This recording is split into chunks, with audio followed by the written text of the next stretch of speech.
Bismillahirrahmanirrahim. Assalamualaikum warahmatullahi wabarakatuh.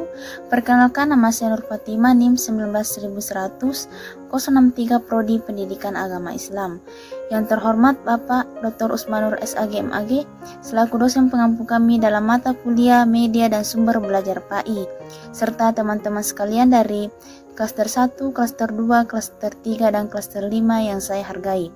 Baiklah, di sini saya akan membahas materi terkait dengan prosedur penyusunan rancangan media pembelajaran.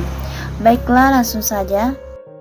Pertama, analisis kebutuhan dan karakteristik siswa. Menurut Azhar, mengemukakan bahwa kompetensi yang dimiliki peserta didik dapat diketahui melalui proses analisis karakteristik peserta didik, yaitu meliputi karakteristik khusus seperti pengetahuan, keterampilan, dan sikap awal peserta didik. Sedangkan untuk karakteristik umum seperti kelas berapa, jenis kelamin apa, latar belakang budaya apa, kebiasaan, dan sebagainya. Dari hasil analisis tersebut akan diperoleh informasi tentang apa yang dibutuhkan dan berapa kebutuhannya, dan inilah yang digunakan sebagai dasar dalam pengembangan media pembelajaran yang akan dibuat. 2. Merumuskan tujuan pembelajaran. Menurut Azhar, mengemukakan bahwa perumusan tujuan adalah tahap yang sangat penting dalam merencanakan media pembelajaran, karena tujuan merupakan arah dan target kompetensi akhir yang ingin dicapai dari suatu proses pembelajaran. Tujuan pembelajaran juga menjadi dasar bagi pendidik dalam memilih metode pembelajaran, bentuk dan format media, serta menyusun instrumen evaluasinya. Ketiga, merumuskan butir-butir materi. Menurut Azhar, mengemukakan bahwa materi untuk media pembelajaran harus sinkron dengan tujuan pembelajaran. Untuk itu, perumusan butir materi harus didasarkan pada rumusan tujuan. Di dalam sebuah program media haruslah berisi materi yang harus dikuasai oleh peserta didik. Jika tujuan sudah dirumuskan dengan baik dan lengkap, maka teknik perumusan materi tidaklah sulit. Tinggal kita mengganti kata kerjanya dengan kata benda atau sedikit modifikasi kata. Keempat, menyusun instrumen evaluasi. Menurut Azhar, mengemukakan bahwa langkah setelah butir soal dirumuskan adalah penyusunan instrumen evaluasi. Instrumen ini dimaksudkan untuk mengukur pencapaian pembelajaran, apakah tujuan sudah tercapai atau tidak. Untuk itu diperlukan alat pengukur proses dan hasil belajar berupa tes, penugasan, daftar cek perilaku, dan lain-lain. Alat pengukur keberhasilan pembelajaran ini perlu dikembangkan dengan berpijak pada tujuan pembelajaran atau kompetensi yang telah dirumuskan dan harus sesuai dengan materi yang sudah disiapkan. Kelima, menyusun naskah atau draft media. Menurut Azhar, mengemukakan bahwa secara umum dibedakan dua bentuk naskah media pembelajaran, yaitu naskah media audio dan audio visual, dan naskah media berbasis cetakan.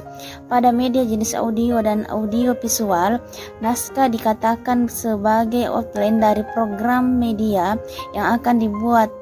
Naskah merupakan pedoman tertulis yang berisi informasi dalam bentuk visual, grafis, dan audio yang dijadikan acuan dalam pembuatan media.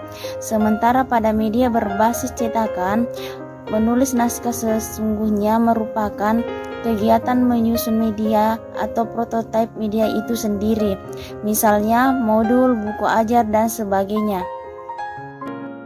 Keenam, melakukan validasi ahli.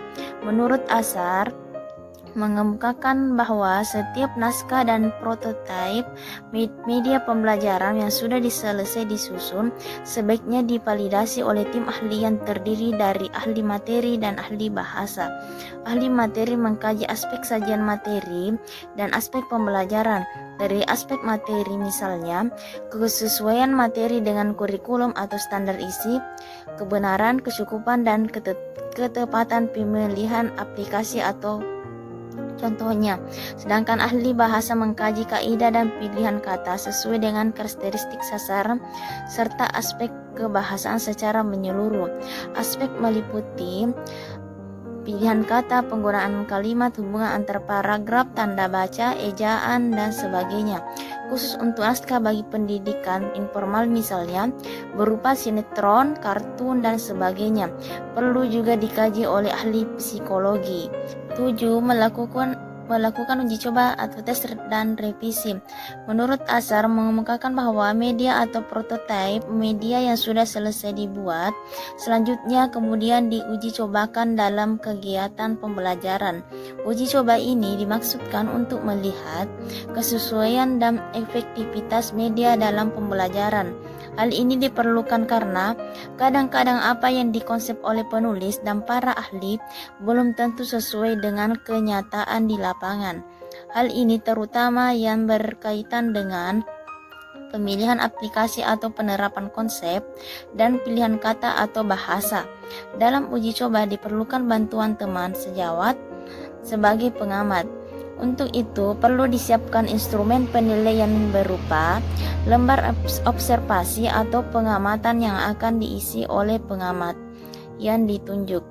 Begitu pula perlu diminta tanggapan tentang persepsi siswa terhadap media yang digunakan melalui lembar angket atau panduan wawancara.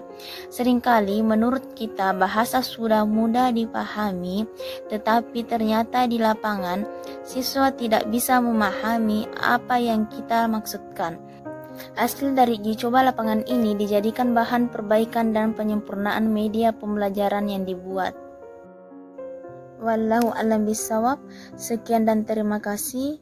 Mohon maaf bila terdapat kekurangan dan hal-hal yang kurang berkenan. Saya akhiri dengan ucapan wassalamualaikum warahmatullahi wabarakatuh.